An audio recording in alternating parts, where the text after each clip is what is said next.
Balita sa lalawigan. 3 pong kumpirmadong patay sa gitna ng pagbahang naranasan sa Palawan. Ayon po yan sa Palawan Provincial Risk and Reduction Management Office o PDRRMO. Sakay daw ang mga biktima ng isang van na tumirik sa gitna ng rumaragasang baha sa Puerto Princesa City.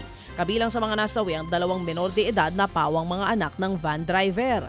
2 pang sakay ng nasabing sasakyan ang nawawala pa rin habang 7 naman ang nakaligtas. Binugbog ng mga lasing ang isang grade 11 student dyan po sa Dinalupihan sa Bataan. Duguan ang ilong at hingal na hingal ang biktimang si Sedi. Hindi niya tunay na pangalan na ang humingi siya ng saklolo sa mga residente.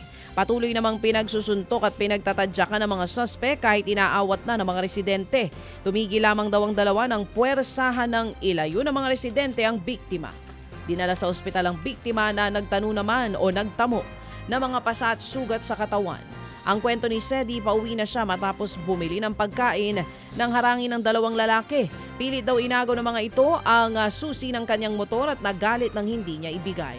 Nagpa-blotter na ang pamilya ng biktima at sasampahan nila ng kaukulang reklamo ang mga suspect. Sugatan naman ang isang habal-habal driver matapos pagsasaksakin sa gitna po yan ng kalsada sa Cebu City. Nagsimula raw ang pagtatalo ng umalma ang driver matapos siyang videohan ng suspect. Nagtalo sila hanggang sa mauwi po yan sa pananaksak. Nagpapagaling na sa ospital ang rider na nasugatan naman sa tiyan.